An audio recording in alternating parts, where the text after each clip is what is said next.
আসসালামু আলাইকুম। Hello everyone, কেমন আছেন সবাই? আজকে আপনাদের সাথে শেয়ার করতে চলে আসলাম দারুণ একটি মজার নাস্তা রেসিপি, কাবাব অথবা বড়া যেটাই বলেন না কেন।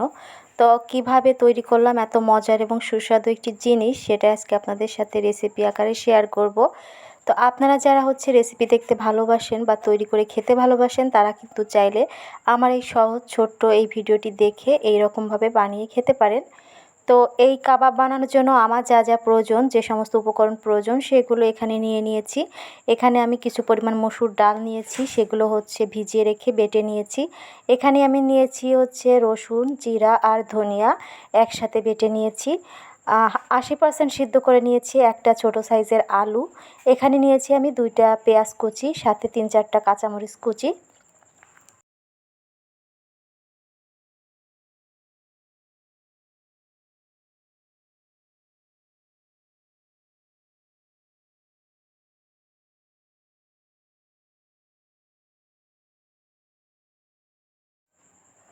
তো আমার প্রিয় আপু ভাইয়ারা যারা আমার ভিডিওতে ক্লিক করেছেন, প্লিজ একটা লাইক দিয়ে ভিডিওটি কন্টিনিউ করবেন। একটা কমেন্ট করে জানাবেন আমার এই রেসিপিটি আপনাদের কাছে ঠিক কেমন লেগেছে। তো আমি কিন্তু একটু সময় নিয়ে এই যে সবগুলো আলু কিন্তু গ্রেট করে নিচ্ছি।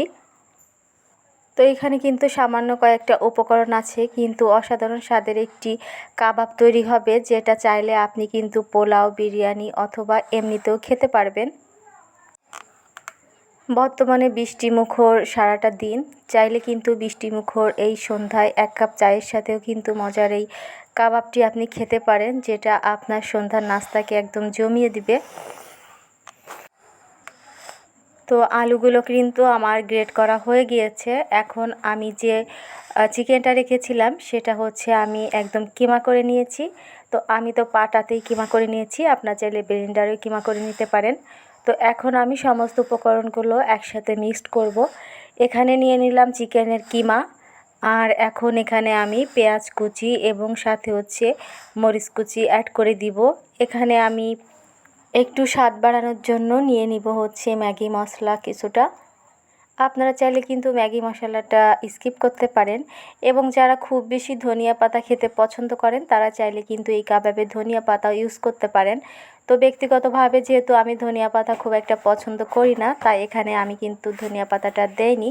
তবে যারা ধনিয়া পাতা লাভার আছেন তারা কিন্তু এটা দিতে পারেন, তাহলে কিন্তু এই কাবাবটা খেতে আরও অনেক বেশি মজা লাগবে।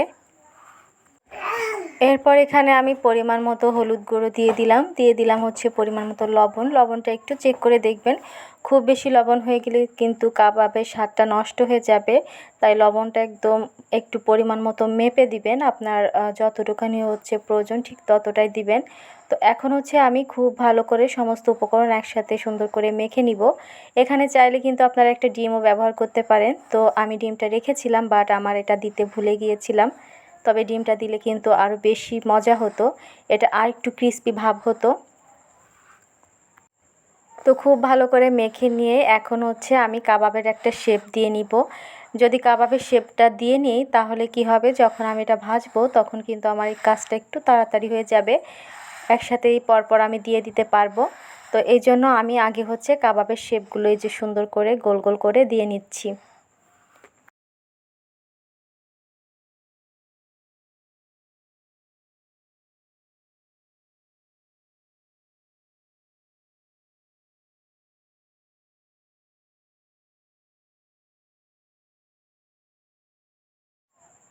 তো এই যে সবগুলো আমার তৈরি করা হয়ে গিয়েছে, এখন চলে যাচ্ছি ভাজতে। তো এখানে একটা প্যান নিয়েছি, প্যানটা গরম করে তারপর এখানে আমি পরিমাণ মতো তেল দিয়েছি। এবং সবচেয়ে ভালো একটা বিষয় এই কাবাব তৈরি করতে কিন্তু খুব একটা তেল লাগে না। আমি যে পরিমাণ তেল দিয়েছি এই তেলটা কিন্তু থেকে গিয়েছিল, সেটা আপনারা ভিডিও দেখলেই বুঝতে পারবেন। তো এখন আমি একটা একটা করে বড়াগুলো দিয়ে দিব। যেহেতু প্যানটা একটু বড় আছে, তাই আমি সমস্ত কাবাবগুলো একসাথে দিয়ে কিন্তু উল্টে পাল্টে ভেজে নিব। এবং এই কাজটা কিন্তু একটু সময় নিয়ে ভাজতে হবে, তা না হলে কিন্তু ভেতরটা কাঁচা থেকে যাবে। একটু সময় নিয়ে এটা ভেজে নেবেন, তাহলে এটা কিন্তু দুই পাশটায় সুন্দর ক্রিস্পি হবে। মাশাল্লাহ, খুব মজা হয়েছিল কিন্তু এই কাবাবটা খেতে, এই জন্য এতটা প্রশংসা আর এতটা আগ্রহ নিয়ে রেসিপিটি আপনাদের সাথে শেয়ার করলাম। যে রেসিপি আমাদের নিজেদের কাছে ভালো লাগে না, সেটা আপনাদের সাথে শেয়ার করতে চাই না, কারণ তাতে আপনারা এতে আরও খারাপ হবে। তো এক পাশ হচ্ছে আমার ভাজা হয়ে গেছে, তো আমি হচ্ছে উল্টে পাল্টে দিলাম। তো এই যে দেখতে পাচ্ছেন কালারটা কতটা সুন্দর এসেছে। তো একটু সময় নিয়ে হালকা আঁচে এই কাবাবগুলো ভেজে নিতে হবে। তো সবগুলো কাবাব কিন্তু আমার ভাজা হয়ে গিয়েছে, এখন হচ্ছে আমি নামিয়ে নিলাম। আর এই হচ্ছে সেই অবস্থা। তো কাবাবগুলো কিন্তু দেখতে দেখতেই খাওয়া হয়ে গিয়েছে এবং এগুলো এতটাই মজা হয়েছে। আমার ছোট ছেলে সাধারণত এই কাবাব বা অন্যান্য বড়া জাতীয় তেমন কোনো কিছু খেতে পছন্দ করে না, বাট সে 3টা এই কাবাব খেয়ে নিয়েছে, তাহলে বুঝতে হবে তার কাছে ঠিক কতটা মজা লেগেছে।